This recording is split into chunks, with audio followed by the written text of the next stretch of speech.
یہ تھے جناب قاری محمد یونس قادری صاحب جو بارگاہ رسالت میں اپنی حاضری پیش کر رہے تھے۔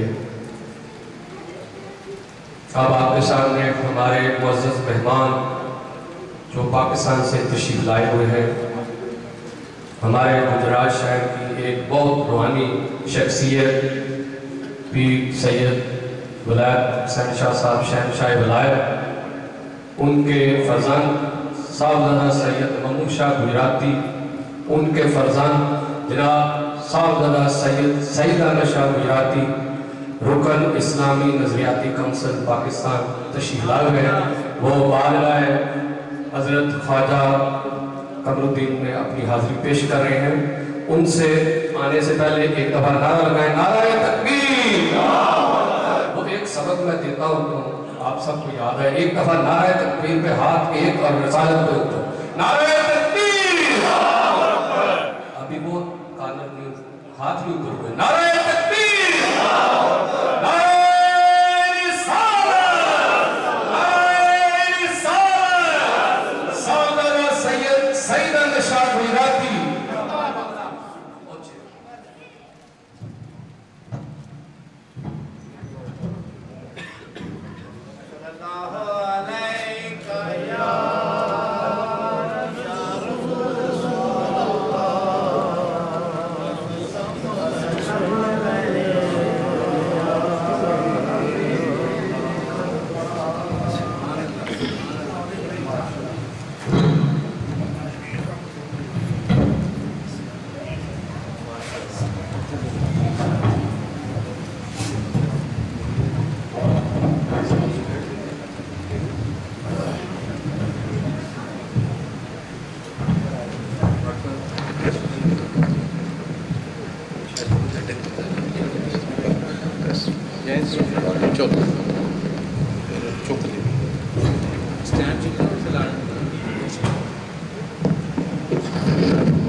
چلو ٹھیک ہے، اے استعمال ہو جائے گا واٹس ایپ، چھٹ دو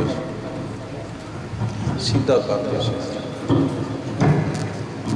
تمامی حضرات خلوص و ادب سے سرشار ہو کر، رحمت خداوندی کے طلبگار ہو کر، گلستان الفت میں جھوم جھوم کر اپنے پیارے نبی کے پیارے نام کی پیاری خوشبو کو سن سن کر ہدیہ درود پاک پڑھیں۔ الصلاۃ والسلام علی رسول اللہ وعلی آلہ وصحبہ یا سیدی یا نبی اللہ، الصلاۃ والسلام علیہ یا نبی اللہ وعلی آلہ وصحبہ یا رحمۃ للعالمین، نحمدہ و نصلی علی رسولہ الکریم، اما بعد فاعوذ باللہ من الشیطان الرجیم، ببرکت بسم اللہ الرحمن الرحیم،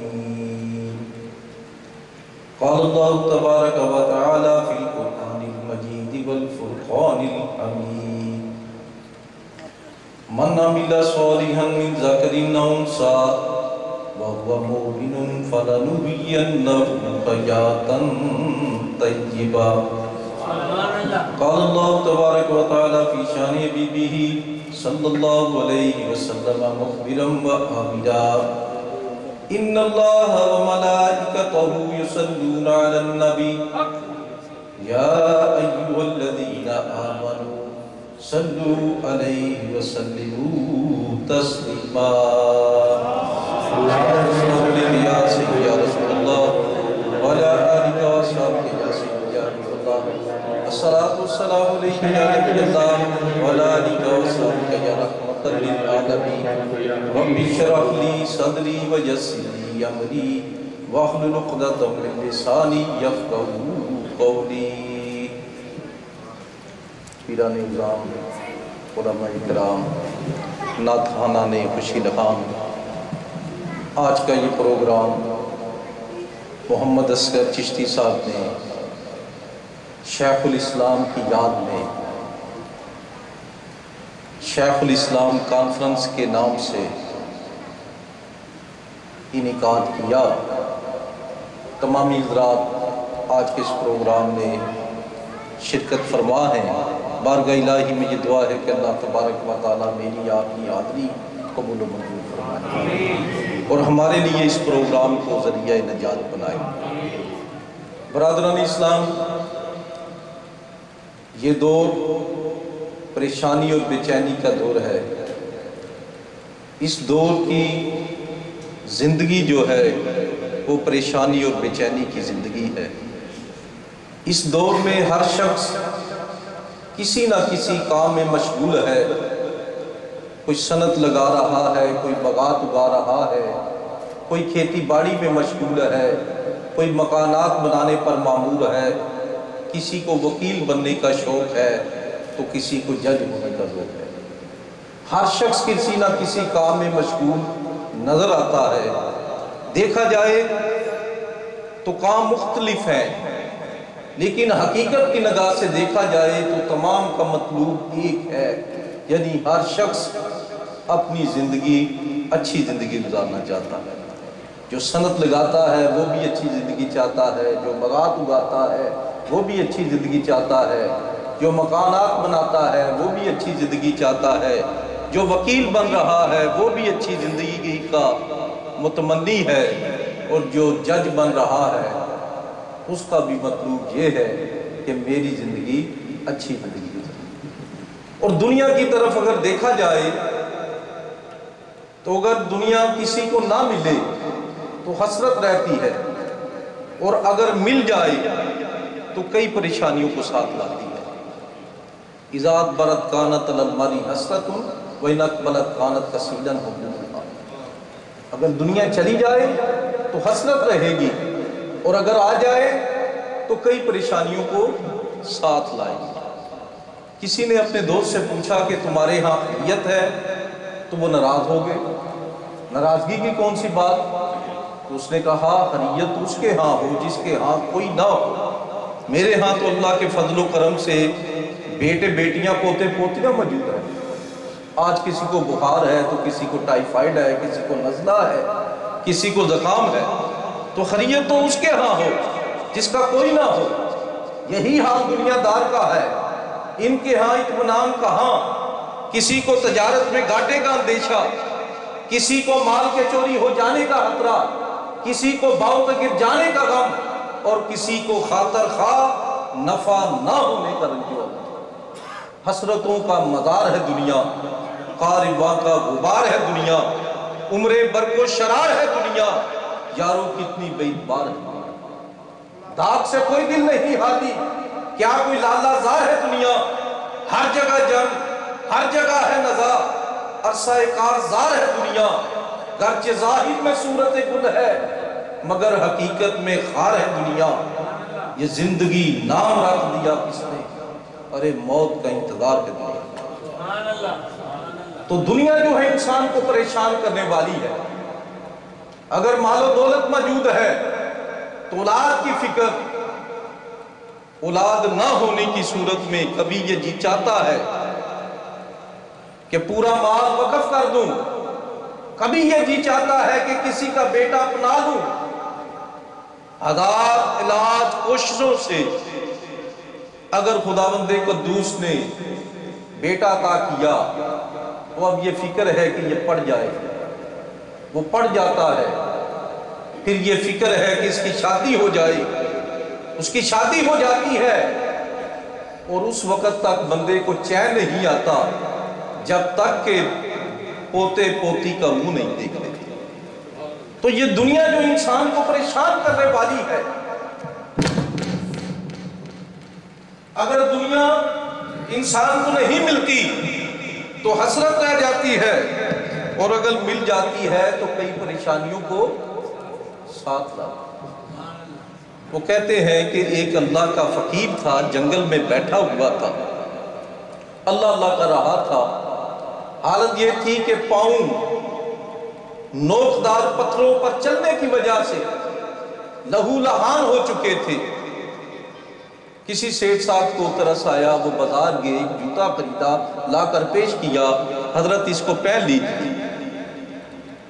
فرمایا ٹھیک ہے سیٹھ صاحب میں جوتا پہن لیتا ہوں، یہ بڑا قیمتی جوتا ہے، یہ آپ بڑی محبت کے ساتھ لائے ہیں، لیکن جب یہ جوتا میں پہنوں گا کہیں پر جانا پڑ جائے تو یہ میرے چیتھڑے پھٹا پرانا لباس، حضرت آپ حکم کریں نیا لباس پیش کر دیا جائے گا۔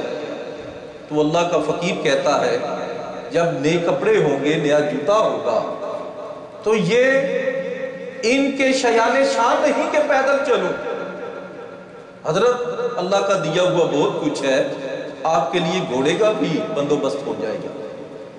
یار ان چیزوں کا خرچہ جی آپ حکم کریں، ایک ہی دفعہ آپ پر بہت بڑی زمین اراضی آپ کے نام پر وقف کر دوں گا، ساری دنیا کے معاملات چلتے رہیں گے۔ تو وہ اللہ کا فقیر کہتا ہے جب میرے پاس زمین ہوگی تو ظاہر ہے میں بہت بڑا چودھری ہوں گا، تو پھر مجھے شادی بھی کرنا پڑے گی، حضرت اس کا بھی بندوبست ہو جائے گا۔ فرمایا اگر شادی ہو گئی تو اللہ کا فضل ہوا تو بیٹا بیٹی بھی پیدا ہوگی۔ عرض کی یا حضرت یہ تو اللہ کے اختیار میں ہے، وہ بیٹا دیتا ہے، بیٹی دیتا ہے یا کچھ بھی نہیں دیتا۔ فرمایا اگر بیٹا ہو گیا اور وہ بیٹا مر گیا تو رونا کس کو پڑے گا؟ حضور رونا تو آپ کو ہی پڑے گا۔ فرمایا اتنی مصیبتوں میں ڈالنے والا یہ جوتا لے جاؤ، نہ ہم یہ پہنتے ہیں اور نہ اتنی مصیبتوں میں ہم مبتلا ہوتے ہیں۔ یہ دنیاوی جوتا جس نے بھی پہنا پریشانیوں نے اس کو گھیر لیا، اور اس کی ترجمانی اردو کا شاعر اسی انداز میں کرتا ہے کہ حسرتوں کا مدار ہے دنیا، کارواں کا غبار ہے دنیا، عمر برق و شرار ہے دنیا، یاروں کتنی بے اعتبار ہے دنیا۔ داغ سے کوئی دل نہیں حالی، کیا کوئی لالا زار ہے دنیا، ہر جگہ جنگ، ہر جگہ ہے نزاع، عرصہ کارزدار ہے دنیا۔ ظاہر میں صورت گل ہے مگر حقیقت میں خار ہے دنیا، یہ زندگی نام رکھ دیا کس نے، ارے موت کا انتظار ہے۔ تو یہ دنیا انسان کو پریشان کرنے والی ہے۔ آئیے پھر وہ نسخہ بھی آپ کو بتا دوں جس کے مطابق ہم اچھی زندگی گزار سکتے ہیں۔ وہ نسخہ کون سا ہے؟ وہ خداوند قدوس نے ہمیں عطا فرما دیا۔ قرآن مجید میں خداوند قدوس ارشاد فرماتا ہے من عمل صالحا من ذکر او انثی وهو مؤمن فلنحیینہ حیاۃ طیبہ۔ یہ نسخہ ہے اچھی زندگی گزارنے کا طریقہ کہ مومن بن جاؤ اور اچھے کام کرو، اللہ اور اللہ کے رسول کے فرمان کے مطابق کام کرو۔ من عمل صالحا، جو کوئی بھی نیک کام کرتا ہے، من ذکر او انثی، ہاں وہ مرد ہے یا عورت ہے، وہو مؤمن، شرط کیا ہے کہ وہ مومن ہو، فلنحیینہ حیاۃ طیبہ، ہم ان کو اچھی زندگی عطا فرماتے ہیں۔ تو مومن بن کر اللہ کے فرمان کے مطابق اپنی زندگیوں کو گزارنا، یہ اچھی زندگی ہے۔ تو سوال کرنے والا یہاں پر بھی سوال کرتا ہے آپ کیسے کہتے ہیں یہ اچھی زندگی ہے؟ ہم نے دیکھا، اللہ کے ولیوں کو دیکھا، اللہ کے نبیوں کو دیکھا، ان پر آزمائشیں آئی، آپ کیسے کہہ سکتے ہیں کہ یہ زندگی اچھی زندگی ہے؟ حضرت امام علی مقام کو دیکھیے، جب علی اکبر کا لاشا سامنے تڑپ رہا ہے، اونو محمد آنکھ و خون میں گلتا ہے، زہرا کا لال مصطفیٰ کا نور نظر، شہزادہ گلگوں کبا، راکب دوش مصطفیٰ، ننھے معصوم بچے علی اصغر کو لے کر آ رہے ہیں، ظالم کا تیر چلتا ہے، ننھے علی اصغر کے حلق کو چیرتا ہوا، امام علی مقام کے بادل کو چیرتا ہوا گزر جاتا ہے۔ امام پاک وہ گرتا ہوا خون اپنے ہاتھ میں اٹھاتے ہیں اور آسمان کی طرف کر کے کہتے ہیں یا الہی یہ تو ایک علی اصغر ہے، خدا کی قسم اگر ہزار علی اصغر حاضر ہو تو ایک ایک کر کے تیرے نام پہ قربان کرتا چلے جاؤں۔ اگر تیری رضا اسی میں ہے تو حسین بھی یوں ہی راضی ہے۔ تو آپ کیسے کہہ سکتے ہیں، سوال کرنے والا سوال کرتا ہے، ان پر آزمائشیں آئی۔ برادران اسلام، توجہ طلب نکتہ ہے کہ اگر گناہگار پر آزمائش آتی ہے تو اس کے گناہوں کا کفارہ بن جاتا ہے، اور اگر اللہ والے پر آزمائش آتی ہے تو یہ اس کے درجات کی بلندی کا سبب بن جاتی ہے۔ حضرت امام علی مقام حضرت امام حسین نے 5 پرچے دینے تھے۔ وَلَنَبْلُوَنَّكُمْ بِشَيْءٍ مِّنَ الْخَوْفِ وَالْجُوعِ وَنَقْصٍ مِّنَ الْأَمْوَالِ وَالْأَنفُسِ وَالثَّمَرَاتِ، یہ 5 پرچے دینے تھے اور سید الشہداء کی ڈگری حاصل کرنی، اور خدا نے دیکھنا تھا کہ آج یزید کا ظلم زیادہ ہے یا حسین کا صبر زیادہ ہے۔ خدا کی قسم حسین کا صبر زیادہ نکلتا ہے۔ ایک روایت میں نے پڑھا کہ حضرت خضر علیہ السلام کی ملاقات ہوئی حضرت امام علی مقام سے۔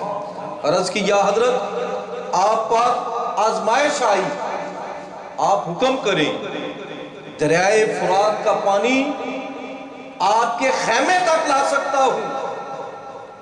حضرت امام علی مقام مسکرائے، فرمایا خدا کی قسم اگر میں اپنے ہاتھوں کو بلند کر دوں تو دریائے فرات کا پانی کیا، یہاں تو حوض کوثر کا بھی پانی آ سکتا ہے، لیکن آج خداوند قدوس نے دیکھنا ہے کہ یزید کا ظلم زیادہ ہے یا حسین کا صبر زیادہ ہے۔ خدا کی قسم حسین کا صبر زیادہ نکلتا ہے۔ 5 پرچے دینے تھے۔ وَلَنَبْلُوَنَّكُمْ بِشَيْءٍ مِّنَ الْخَوْفِ، خوف کا پرچہ، وَالْجُوعِ، بھوک کا پرچہ، وَنَقْصٍ مِّنَ الْأَمْوَالِ، مالوں کے نقصان کا پرچہ، وَالْأَنفُسِ، جانوں کے نقصان کا پرچہ، وَالثَّمَرَاتِ، اور پھلوں کے نقصان کا پرچہ۔ عاشق مفسرین کرام لکھتے ہیں کہ یہاں سے مراد صرف باغوں کے پھل نہیں بلکہ اپنی اولاد کا پھل بھی قربان کرتا ہے۔ علی اکبر کو بھی قربان کرنا پڑتا ہے، علی اصغر کو بھی قربان کرنا پڑتا ہے۔ مزہ جو مرنے کا عاشق بیاں کبھی کرتے، مسیح و خضر بھی مرنے کی آرزو کرتے۔ تو یہ اللہ والے جو ہوتے ہیں اگر ان پر کوئی آزمائش آئے تو وہ کبھی پریشان نہیں ہوتے۔ اللہ والوں پر اگر کوئی پریشان آزمائش آئی تو پریشان نہیں ہوتے بلکہ اللہ کی رضا پر وہ راضی ہو جاتے۔ میرا نقطہ سمجھنے کی کوشش کیجئے، مزید بات کو سمجھانے کے لیے مثال عرض کرتا ہوں۔ ہارون الرشید گزرے، بہلول علیہ رحمہ قبرستان میں بیٹھ کر اللہ اللہ کر رہے ہیں۔ پوچھا ہے بہلول تمہیں بھی کوئی پریشانی ہے؟ مجھے تو اپنی سلطنت کی 1000 پریشانیاں۔ فرمایا مجھے پریشانی کس بات کی؟ یہ کائنات کا جتنا بھی نظام ہے میری مرضی کے ساتھ چل رہا ہے۔ ہارون الرشید مسکرایا کہ تمہارا نام ہے بہلول دانا، دانا کا معنی ہے عقل مند، اور تم بہکی بہکی باتیں کر رہے ہو۔ یہ کیسے پوری کائنات کا نظام تمہاری مرضی سے چل رہا ہے؟ بہلول دانا فرماتے ہیں کہ میں نے اپنی رضا کو خدا کی رضا کے سامنے مٹا دیا ہے۔ میرا خدا سے یہ وعدہ ہے یا الہی جو تیری رضا ہے اسی پر بہلول کی بھی وفا ہے۔ لہذا میں کہہ سکتا ہوں کہ اگر سورج چمکتا ہے میری مرضی سے، چاند دمکتا ہے میری مرضی سے، ستارے جگمگاتے ہیں میری مرضی سے، پتے لہراتے ہیں میری مرضی سے، یہ فرشتے آتے جاتے ہیں میری مرضی سے، یہ دن ہوتا ہے میری مرضی سے، یہ رات ہوتی ہے میری مرضی سے، حتیٰ کہ پوری کائنات کی بات ہوتی ہے تو میری مرضی سے۔ اس لیے کہ میں نے اپنی مرضی کو خدا کی مرضی کے سامنے مٹا دیا۔ میرا خدا سے یہ وعدہ ہے یا الہی جو تیری رضا اسی پر بہلول کی وفا۔ تو کہنا پڑے گا اس دنیا میں نہ کوئی امیر کامیاب ہے، نہ کوئی وزیر کامیاب ہے، نہ کوئی مشیر کامیاب ہے۔ اگر کامیاب ہے تو محمد کے در کا فقیر کامیاب ہے۔ تو یہ اچھی زندگی گزارنے کا طریقہ من عمل صالحا من ذکر او انثی وهو مؤمن فلنحیینہ حیاۃ طیبہ، کہ مومن بن جاؤ، اللہ اور اللہ کے رسول کے فرمان کے مطابق زندگیوں کو بسر کرو، ہاں مرد ہے یا عورت ہے تو اللہ تبارک و تعالی اس کو اچھی زندگی عطا فرمائے۔ برادران اسلام، وقت مختصر ہے، بات کو سمیٹتا ہوں۔ شیخ الاسلام وہ شخصیت تھے جو اللہ کے فقیر ہیں، انہوں نے اپنی زندگی کو اللہ کی رضا کے لیے وقف کیا۔ چشتی صاحب مجھ سے پوچھ رہے تھے کہ آپ نے شیخ الاسلام کے متعلق کچھ پڑھا؟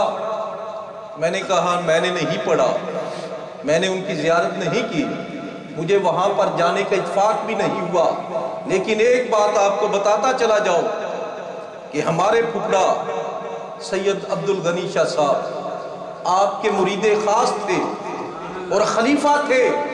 جب ان کے ہاں بیٹا پیدا ہوا تو حضرت صاحب، بڑے حضرت صاحب خواجہ قمر الدین صاحب تشریف لائے، اس بیٹے کو بلایا، پیار دیا، اس کے پاؤں کو چوم کر آنکھوں سے لگایا۔ مرید نے عرض کیا حضرت آپ ہمیں گناہگار کر رہے ہیں؟ فرمایا نہیں، تم تو میرے مرید ہو، لیکن اس کے پاؤں کو میں نسبت رسول کی وجہ سے چوم رہا ہوں۔ ایک ہی بٹے کی اینٹ ہے، گلی میں لگتی ہے، لوگ جوتے لے کر چلتے ہیں، اسی بٹے کی اینٹ مسجد میں لگ جائے، لوگ جوتا اتار لیتے ہیں۔ ایک ہی کپڑا ہے، بہت مہنگا ہوگا تو لوگ کہیں گے یہ بڑا قیمتی کپڑا ہے، کوئی چوم کر آنکھوں پر نہیں لگاتا، لیکن وہی کپڑا جب غلاف کعبہ بن جاتا ہے، جب قرآن کا غلاف بن جاتا ہے تو لوگ چوم کر آنکھوں پر لگا لیتے ہیں۔ میں اور کیا میری حقیقت، یہ سب کچھ ہے سرکار کی نسبت۔ میں تو برا ہوں لیکن میری لاج ہے کس کے ہاتھ نہ پہنچا۔ تو حضرت شیخ الاسلام جو تھے نسبت رسول کی وجہ سے بہت زیادہ مشہور تھے۔ میں نے دیکھا نیو جرسی میں پروگرام ہوا، شیخ الاسلام ڈاکٹر صاحب ڈاکٹر طاہر القادری صاحب کا پروگرام، جو کہ ملت اسلامیہ کے قائد ہیں، ساتھ ان کا نواسہ بیٹھا ہوا تھا۔ میں نے پوچھا یہ کون ہے بچہ؟ تو ان کے عقیدت مند نے بتایا یہ ان کا نواسہ ہے، اور وہ دیکھ کر خوش ہو رہا تھا۔ اس کو ڈاکٹر صاحب کے ساتھ محبت تھی، کہیں وہ نواسہ چلا جائے، اسٹیج پر بیٹھا ہو، ڈاکٹر صاحب خوش ہوں گے یہ ان کا نواسہ ہے۔ میں سمجھتا ہوں شیخ الاسلام تمہاری عظمت پر قربان کہ تم نے نسبت رسول کا لحاظ کیا، اور وہ مرید جو آپ کا مرید ہے اور آپ کا خلیفہ ہے، اس کے بیٹے کو اس طرح پیار کر رہے ہیں جیسے لوگ اپنے بیٹوں کو بھی پیار نہیں کیا کرتے، اس انداز میں پیار کر رہے ہیں جیسے لوگ اپنے پیروں کے بیٹوں کو پیار فرمایا کرتے ہیں۔ یہ ان کو محبت تھی تو سرکار مدینہ کی ذات بابرکات سے۔ حضرت پیر سید جماعت علی شاہ صاحب علیہ رحمہ سے کسی نے پوچھا سید میں عالم میں کیا فرق ہے؟ فرمایا ایک بیٹا دے جاؤ، 7 سال کے بعد لے جانا، عالم بنا دوں گا۔ ایک بیٹا یہاں سے لے جاؤ، 70 سال رکھ لینا، اس کو سید بنا کر بتانا۔ تو یہ میرے آقا کا فرمان، گناہگار ہو میرا اولاد میں سے میری وجہ سے، نیکوکار ہو تو اس کی وجہ سے اس کا احترام کرنا۔ تو شیخ الاسلام آپ تشریف لایا کرتے تھے گجرات میں ہمارے گھر میں، اور شیخ الاسلام کی باتیں اور بھی بہت سی ہیں، لیکن وقت اس بات کی اجازت نہیں دیتا کہ زیادہ بتاؤں۔ صرف یہ عرض کرنا ضروری سمجھتا ہوں کہ وہ اللہ کے فقیر تھے، اور اگر دنیا میں کوئی کامیاب ہے، نہ کوئی امیر کامیاب ہے، نہ کوئی وزیر کامیاب ہے، نہ کوئی مشیر کامیاب ہے، اگر کامیاب ہے تو محمد کے در کا فقیر کامیاب ہے۔ آج ان کے عرس کے موقع پر بارگاہ الہی میں یہ دعا کرتے ہیں کہ اللہ تبارک و تعالی ہماری اس حاضری کو قبول و منظور فرمائے اور اس حاضری کو ہمارے لیے ذریعہ نجات بنائے۔ یہ نیک لوگ ہیں جن کے عرس میں ہم آتے ہیں، کل قیامت کے دن ان سے کہیں گے جو جنت میں جا رہے ہوں گے کہ ہم آپ کو عرس منایا کرتے تھے، لنگر پکایا کرتے تھے۔ حدیث پاک میں آتا ہے کہ جنتی لوگ وضو کرانے والے کو اور پانی پلانے والے کو جنت میں لے جائیں گے، تو شیخ الاسلام اپنے غلاموں کو کیوں نہ جنت میں لے جائیں گے؟ شنیدم کے در روز امید و بیم، شنیدم کے در روز امید و بیم، بدارا بنیکاں بخشت کریم۔ میں نے سنا ہے قیامت کے دن برے لوگ جو ہیں وہ نیک بندوں کے وسیلہ سے بخشے جائیں گے۔ وآخر دعوانا الحمدللہ رب العالمین۔